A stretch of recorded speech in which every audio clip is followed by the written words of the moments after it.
Hello there, John here. In this video I thought we could take a look at the basics of trim. Trim is just the tilt of our boat from bow to stern, but this simple idea has a massive effect on how our boat handles. We control our trim by moving weight forwards and backwards in the boat. As we're generally the heaviest thing we put on our boat, where we are has the most effect on our trim.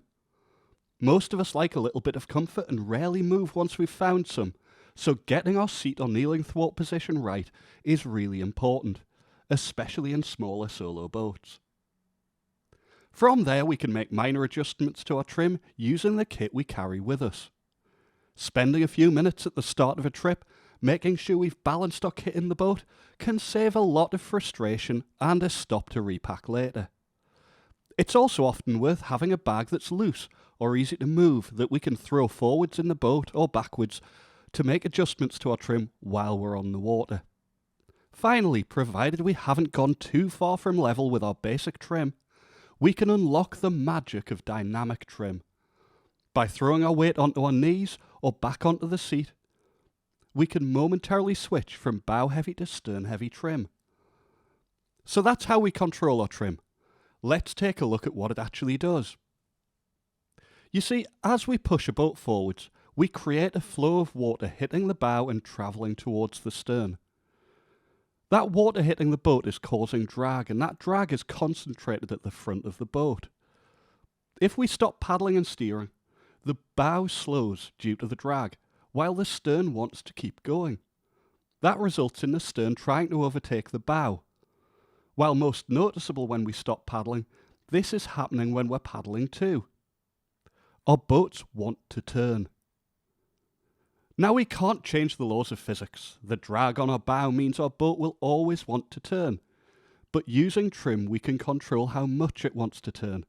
So let's play with some extremes and see how it works. Applying stern heavy trim lifts the bow, reducing the amount of bow the water can hit, which reduces its drag, reducing the turning effect. We're also sinking the stern, and its sharp end with vertical sides acts like a rudder, helping to resist the turn, which results in a slower, less forceful turn.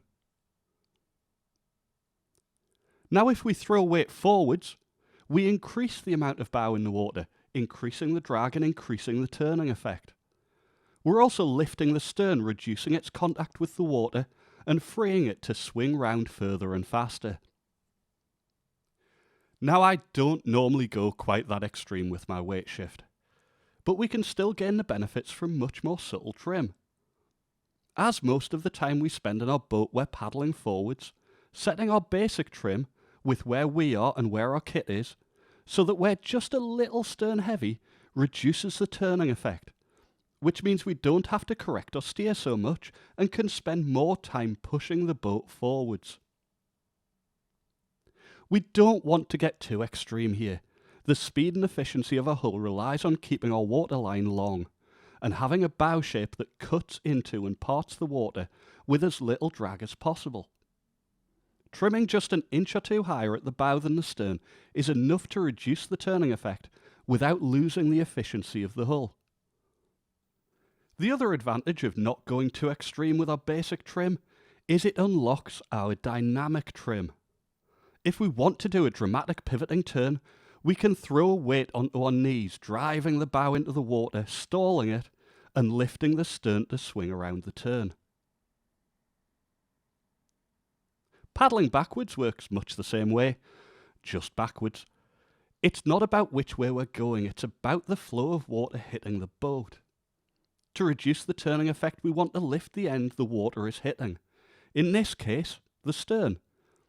Here I've thrown a bag towards the bow to sink it and lift the stern, reducing the turning effect. If we throw our weight into the stern, increasing the amount of water hitting it, the boat wants to turn sharply, and that makes those fancy reverse pivot turns super easy. And that's trim on flat water. Trimming away from the flow hitting the boat reduces the turning effect. Trimming towards the flow increases it. As we spend most of our time paddling forwards, setting our basic trim just a little stern heavy reduces the turning effect so we can spend less time steering and more time pushing the boat forwards. Don't go too extreme though, just an inch or two higher at the bow than the stern is enough to reduce the turning effect while still keeping the hull nice and efficient. And it also allows us to use our weight to create dynamic trim. And that's it for now. Thanks for watching. I hope it's been helpful. Write any questions or comments down below. I'm not always quick to respond, but I'll get there eventually. Stay safe, and I'll see you in the next one. Bye bye.